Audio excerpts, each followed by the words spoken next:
The rain finds every crack in Pa Thomas and Week's roof before it finds anywhere else.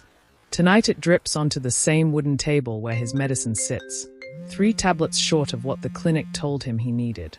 He is 73, and his hands shake now when he lifts his cup, not from age alone, but from a body that has quietly stopped forgiving him for the years he spent giving everything away.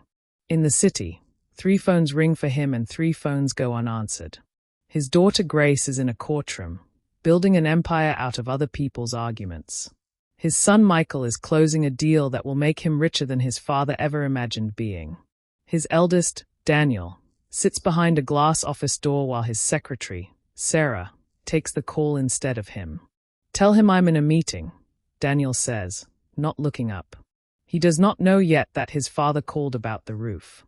He does not know his father has stopped mentioning the roof at all, because mentioning it has stopped working.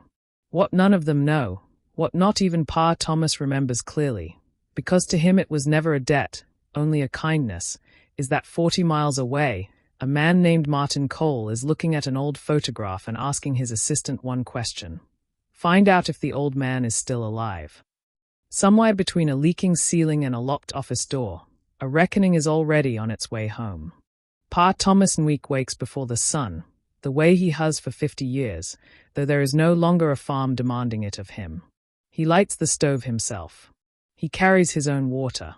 The community nurse, a young woman named Ijeoma, comes twice a week to check his blood pressure and always leaves worried, though she never says so directly. She simply lingers a little longer each visit, as if her presence could patch what the roof cannot. "Your body is becoming weaker every day, Papa," she tells him gently, wrapping the cuff around his arm. "You need proper medicine. This one from the market is not enough." "The proper medicine is expensive," he says, and smiles the way old men smile when they have already made peace with going without. "I cannot keep depending on anyone." He does not say depending on my children, though that is what he means. He has not asked them for money in months, not because he doesn't need it, but because the asking has started to cost him more than the roof repair ever would. Every call is a negotiation. Every visit is scheduled around someone else's calendar and cancelled twice before it happens. At night, he sits beneath the leaking corner of his ceiling with a metal basin catching the drops, and he looks at the one photograph on his wall, himself, decades younger, standing beside a boy who is not his son. He touches the frame sometimes. He never explains why. The village knows him as a man who once had nothing to spare and spared it anyway. His children know him as a man who is getting old and, lately, increasingly inconvenient to remember. Grace Week wins her case by 6 p.m. and is already 3 drinks into a celebration dinner by 8. She built her name clause by clause. Out of law school fees her father sold 2 pieces of land to cover, a fact she recites at dinner parties like a charming origin story, rarely as a debt still owed. Michael runs numbers until his eyes blur, chasing a business responsibility he has convinced himself is the same thing as family responsibility. When his father calls, he tells himself he'll call back tomorrow, and tomorrow becomes the pattern, not the exception. Daniel is the one who built the highest wall. Corporate, composed, guarded by Sarah's careful filtering of which calls reach him and which don't. Everything is important to him, Daniel says of his father, not unkindly, just tired. School fees for somebody, medicine, roof repairs. He calls about a different problem every time. "But sir," Sarah says once, quietly, "he's your father." Daniel doesn't answer that. None of the 3 children are cruel. That is the uncomfortable truth underneath all of it. They love him, in the abstract, the way people love a photograph. They send money when the guilt gets loud enough. What they don't send is themselves. Grace tells herself Michael visits more. Michael tells himself Daniel handles the money side. Daniel tells himself they all agreed the roof would be fixed by now. Their father has stopped correcting them. He has learned that silence is easier than being told. Again, that everyone is simply too busy to come home. Martin Cole is 51 years old and has not stopped thinking about a woman named Ngozi in 5 years, not since the day she died, and told him, one last time, the story he already knew by heart.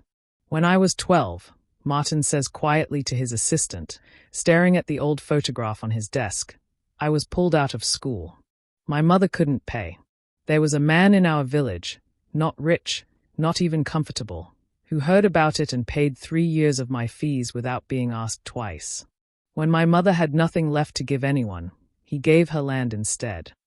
He taps the photograph. "Find him. I don't care what it costs." It takes his people 4 days to locate Pa Thomas Nweek, alive, alone, and living beneath a roof that hasn't been properly repaired in over a decade. When the report reaches Martin's desk, he reads it twice and sits very still for a long moment. He remembers a promise his mother made him make at her bedside. Find him, and do not let this go unanswered. Martin's company has just secured land near the village for a new agricultural project. It was already going to happen.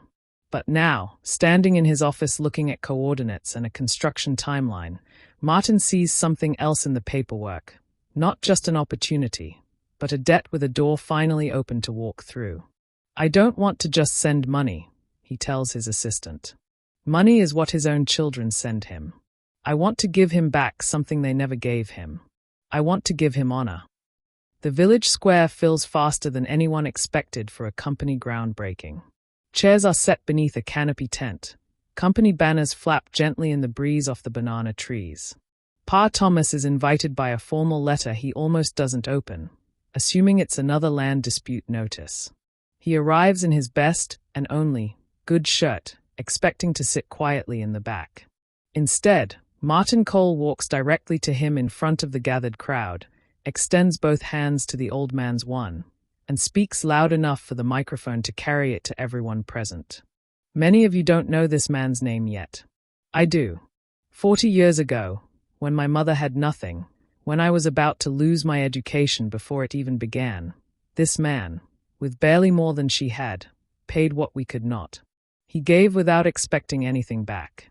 That is a rare thing. I do not intend to let it stay forgotten." He turns to the old man. "Pa Thomas Nweek, on behalf of Coal Industries, I am appointing you to our board of directors, not as a formality, but because integrity like yours should sit at every table we build." The crowd erupts. Pa Thomas, stunned, can only shake his head slowly, murmuring that he doesn't understand, that he is just an old man with a leaking roof. "That," Martin says, quieter now, just for him, "is exactly why." By evening, the story is on local radio. By morning, it reaches the city, and 3 phones, all at once, begin to ring with the news before any of them thought to call their father themselves. Sarah is the one who tells Daniel, sliding her tablet across his desk mid-meeting. "Sir, I think you need to see this." The headline reads, "Village Elder Appointed to Coal Industries Board in Rare Tribute to Old Kindness." Beneath it, a photograph of his father, bewildered and beaming, shaking Martin Cole's hand. Daniel reads it 3 times before the shame catches up to the shock. Across the city, Michael's phone buzzes with a colleague's message. "Isn't this your dad?" He stares at the screen so long his assistant asks if something's wrong. Grace hears it fastest, and worst, from a colleague at a conference, laughing lightly. "Didn't realize your father was such a big deal, Grace." Cole himself gave him a seat at the table. She smiles through it. She excuses herself to the bathroom. She does not cry, not yet, but her hands grip the edge of the sink hard enough to whiten her knuckles. None of them learned it from him. That is the part that lodges deepest, not that their father was honored, but that a stranger's company thought to call before any of his own children thought to visit. Grace calls Michael first. Michael calls Daniel.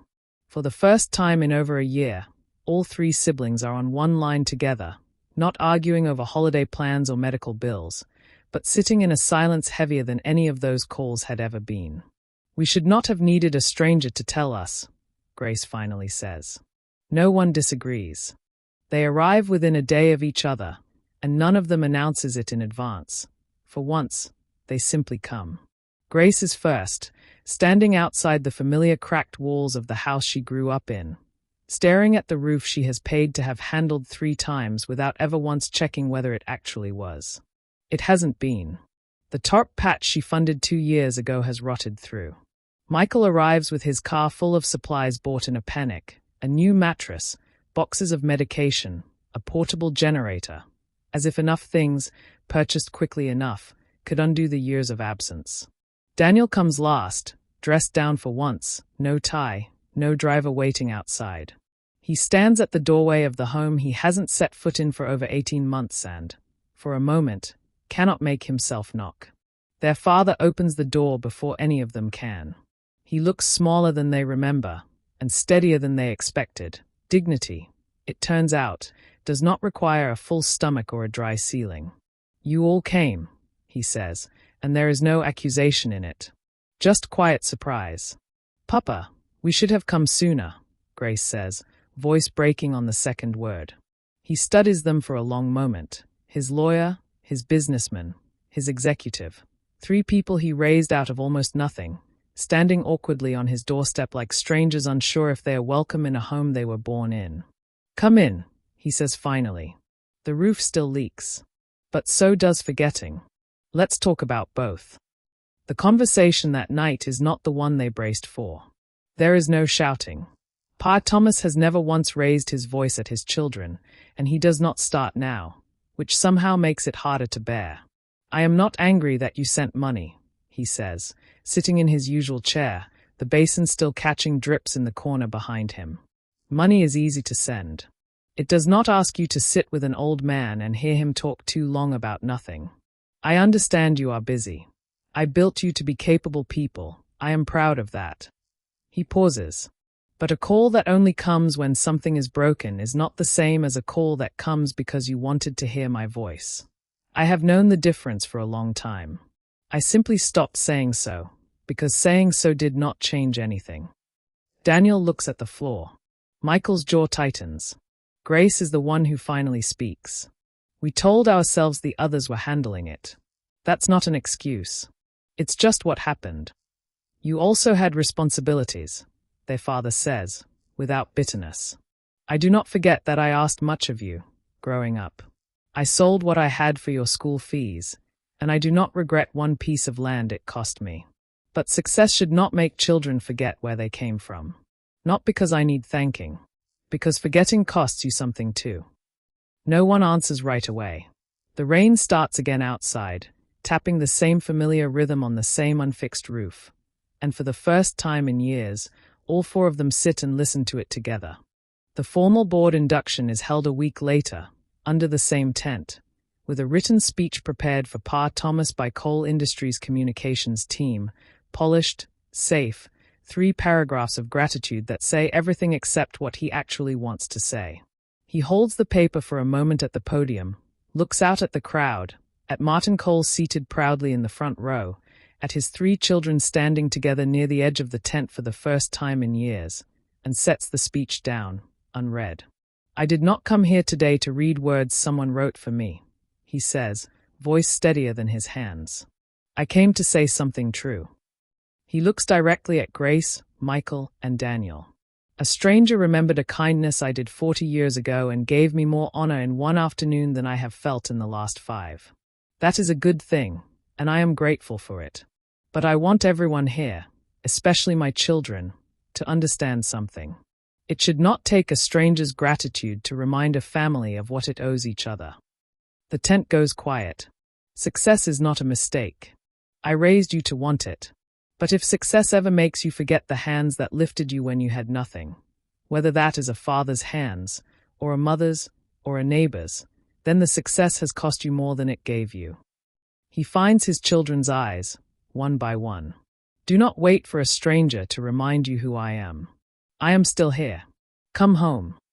The roof gets fixed within the week, not by Coal Industries, though Martin offers, but by Michael, Daniel, and 2 hired workers, sweating through a Saturday afternoon while their father directs from a chair in the shade, occasionally laughing at how slowly his important children work with their hands.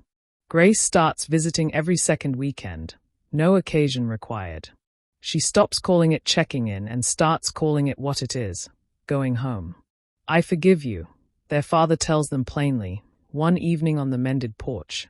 But forgiveness is not a reset button. It does not erase what happened. It means we get to try again, properly this time. They accept that. There is no dramatic promise, no grand gesture to match Martin's.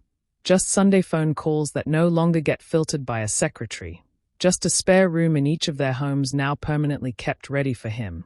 Just a father who no longer measures his week by which of his children remembered to call. Months later, at another company event, a young board member asks Pa Thomas what he's most proud of from the past year. He doesn't mention the board seat. "My children came home," he says simply. Everything else was just the reason they finally did. Outside, it starts to rain again. But this time, under a roof that holds, nobody in the house even looks up.